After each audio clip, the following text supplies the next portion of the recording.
आप सुन रहे हैं वर्ड फोरम। मध्य पूर्व में हालात अब तेजी से बदल रहे हैं। दुनिया की नजरें पूरी तरह टिकी हुई हैं ईरान, इजराइल और अमेरिकी सिरका के बीच बढ़ते तनाव पर। लेकिन लोगों के मन में एक बड़ा सवाल बार बार उठ रहा है। अगर यह लड़ाई ईरान और इजराइल अमेरिका के बीच है तो फिर इतने सारे मुस्लिम देशों के नाम इस टकराव में क्यों आ रहे हैं? आखिर क्या हुआ कि पूरा मध्य पूर्व अचानक तनाव की आग में घिर गया?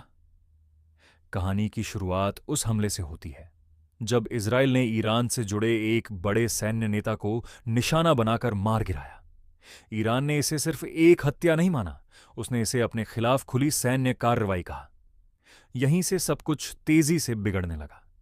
ईरान के नेताओं ने तुरंत ऐलान कर दिया कि इस हमले का जवाब जरूर दिया जाएगा, और फिर ईरान ने मिसाइलों और ड्रोन से जवाबी हमले शुरू कर दिए।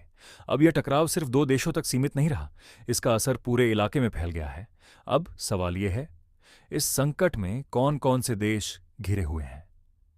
हाल की खबरों में करीब 10 देशों का नाम लिया जा रहा है। इनमें कई मुस्लिम मुल्क शामिल हैं, जैसे Iraq, Saudi Arabia, UAE, Qatar, Kuwait, Bahrain, Oman और जॉर्डन।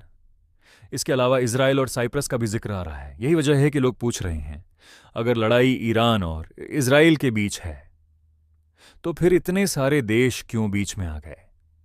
लेकिन कहानी यहीं खत्म नहीं होती। असल वजह कुछ और है। ईरान बार बार कह रहा है कि उसने किसी मुल्क की आम जनता को निशाना नहीं बनाया। उसका दावा है कि उसका लक्ष्य सिर्फ वे सैन्य ठिकाने हैं जो उसके खिलाफ इस्तेमाल हो रहे हैं। दरअसल मध्य पूर्व के कई देशों में अमेरिका के सैन्य अड्डे मौजूद हैं। इन अड्डों पर radar system, missile defence, drone control centre और खुफिया निगरानी की व्यवस्थाएं हैं। इन अड्डों को इन मुल्कों की सरकारों ने अपनी जमीन पर रहने की इजाजत दी हुई है।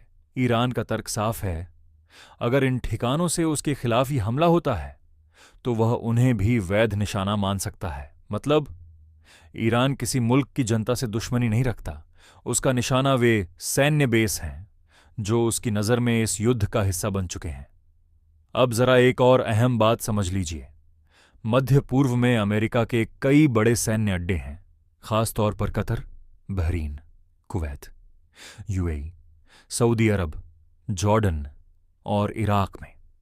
इन अड्डों से हवाई हमले चलाए जाते हैं, निगरानी मिशन होते हैं, मिसाइल रक्षा संभाली जाती है और सैन्य तालमेल किया जाता है। यही वजह है कि अगर यह संघर्ष और बढ़ता है तो ये अड्डे सबसे पहले निशाने पर आ सकते हैं। इसीलिए खाड़ी के कई मुल्क इस वक्त बहुत सतर्क हो गए हैं, खासकर Saudi Arabia, UAE, Qatar, Bahrain और जॉर्डन। इनकी चिंता समझ में आती है। उनकी जमीन पर विदेशी सैन्य अड्डे हैं। अगर युद्ध बड़ा हो गया तो ये मुल्क सबसे पहले युद्ध के मैदान में बदल सकते हैं। अब सबसे बड़ा सवाल ईरान। इस पूरी कार्रवाई से दुनिया को क्या संदेश देना चाहता है? कई जानकार कहते हैं इसके पीछे 3 बड़े संकेत हैं। पहला, अगर ईरान पर हमला हुआ तो उसका जवाब छोटा मोटा नहीं रहेगा। दूसरा, जो मुल्क उसके दुश्मनों को सैन्य मदद देंगे वे भी जोखिम में पड़ सकते हैं। और तीसरा, ईरान यह दिखाना चाहता है कि वह इस इलाके की बड़ी ताकत है और उसके पास दूर तक मार करने की पूरी क्षमता है। आखिर में एक बात साफ समझ लीजिए, इस संकट को सिर्फ ईरान और इजराइल की लड़ाई मानना, पूरी तस्वीर नहीं देखना होगा। यह असल में पूरे मध्य पूर्व की ताकत और राजनीति से जुड़ा संघर्ष है। इसीलिए कई ऐसे मुल्क भी इसकी चपेट में आ गए हैं जो सीधे युद्ध में शामिल नहीं हैं, लेकिन उनकी जमीन, उनके सैन्य अड्डे और उनकी रणनीतिक जगह इस टकराव का हिस्सा बन चुकी है। अगर आपको यह वीडियो जानकारीपूर्ण लगा हो तो लाइक करें, कमेंट में अपनी राय लिखें, शेयर करें ताकि यह औरों तक भी पहुंचे। और ऐसी ही जानकारी के लिए YouTube पर वर्ड फोरम चैनल को सब्सक्राइब जरूर करें। धन्यवाद।